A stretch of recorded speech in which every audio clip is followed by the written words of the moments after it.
Hi అండి, అందరికీ నమస్కారం. నేను మీ తెలుగమ్మాయి. నేను ఇవాళ మీకు చూపించిపోయే రెసిపీ క్యాప్సికమ్ కర్రీ అండి. సో ఇది ఎలా చేసుకుందామో మనం చూద్దాము. ముందుగా మనం క్యాప్సికమ్ కర్రీ కావాల్సినవన్నీ చూద్దామండి. సో క్యాప్సికమ్ నేను ఇలా కట్ చేసుకున్నాను.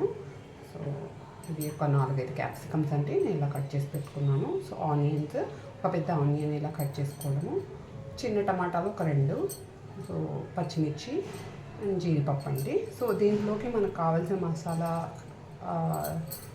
పేస్ట్ చేసుకుంటాం. సో అందుకు గురించి నేను కొంచెం ధనియాల పొడి, కొంచెం నువ్వులు, 1 టీ స్పూన్ నువ్వులు, 1 టీ స్పూన్ ధనియాల పొడి, ఒక 5-6 జీడిపప్పు, కొంచెం కొబ్బరి పొడి. మీరు ఎండు కొబ్బరి పొడి అయినా తీసుకోవచ్చు, ఎండు కొబ్బరి ముక్కలైనా తీసుకోవచ్చు అండి. సో కొంచెం జీలకర్ర, 1 టీ స్పూన్ జీలకర్ర, చిన్న దాల్చిన చెక్క, ఒక 3 లవంగాలు, ఒక ఇలాచీ అండి. సో ఇవన్నీ మనం ముందుగా పేస్ట్ చేసుకున్నాం ఫస్ట్.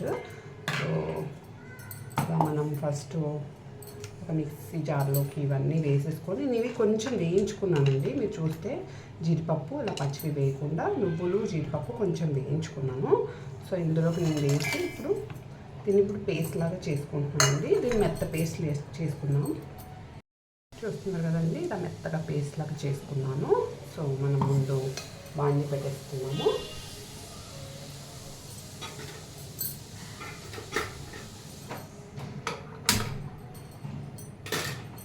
పెట్టేసుకొని వీటికి ఒక 3 టీ స్పూన్స్ అలాగా ఆయిల్ వేస్తున్నానండి.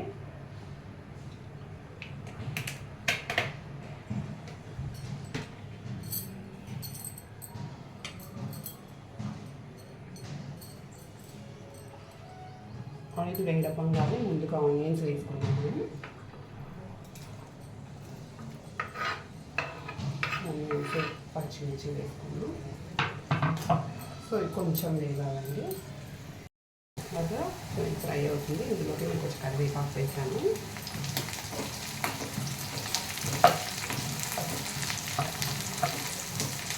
ఇందులోకి మనం ఇప్పుడు జీడిపప్పు కూడా వేస్తున్నామండి.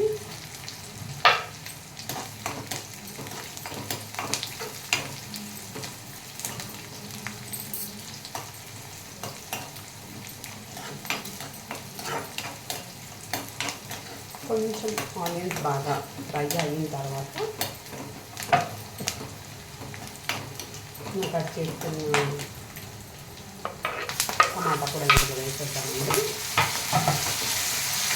సో ఇది కొంచెం ఫ్రై అవుతాం.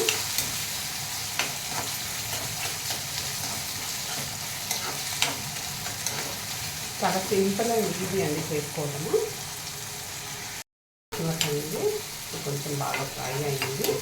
సో ఇందులోకి మనం సాల్ట్ వేసుకుందాం.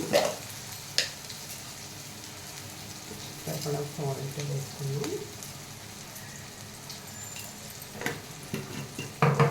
కొంచెం పసుపు కూడా వేసుకోండి.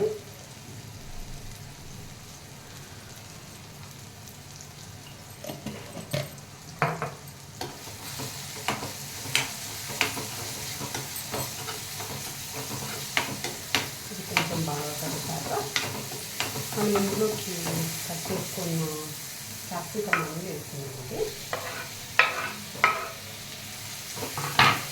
సో ఇలా వేసుకున్న తర్వాత ఇది బాగా కలిపేసి మనం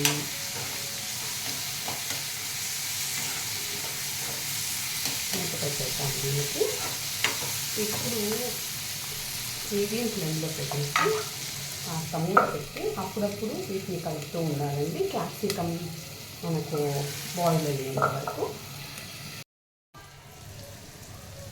చూస్తున్నారు కదండి, ఇప్పుడు ఆల్మోస్ట్ 50% అయిపోయింది. సో మీరు ఒకసారి ఏదైనా తీసుకొని ఇలా కట్ చేయగలిగితే మీరు వస్తుందంటే కట్ అవుట్ అవుతుందంటే ఆల్మోస్ట్ 80% బాయిల్ అయినట్టే, ఫ్రై అయినట్టే. మనం ముందుగా చేసుకున్నామండి పేస్ట్ ఇందులోకి వేసేస్తున్నాం.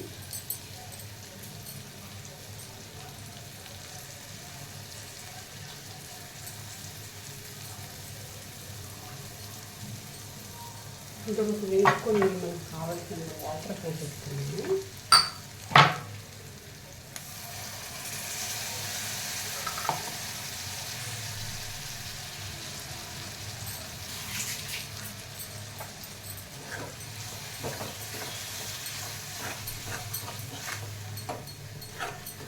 దీన్ని కాస్త బాయిల్ అవ్వనిస్తానండి.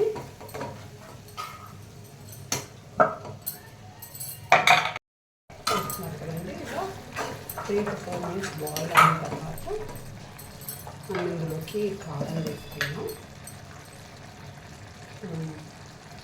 వేసుకుంటాను కాబట్టి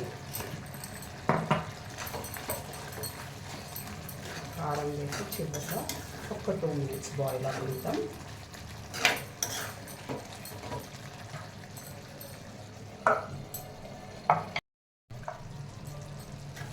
చూస్తున్నాం కదండి, ఇంకా రెడీ అయిపోయింది. మనం ఇంకా గ్యాస్ కట్టేయచ్చండి. అంతేనండి. చూస్తున్నాం కదండి, ఎంతో వేడి వేడి టేస్టీ క్యాప్సికమ్ కర్రీ రెడీ అయిపోయిందండి. సో మీరు కూడా ట్రై చేయండి.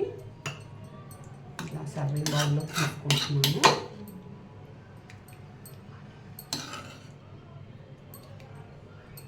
చూస్తున్నారుగా, సో మీరు కూడా ట్రై చేయండి. ట్రై చేసి ఎలా ఉందో నాకు చెప్పండి.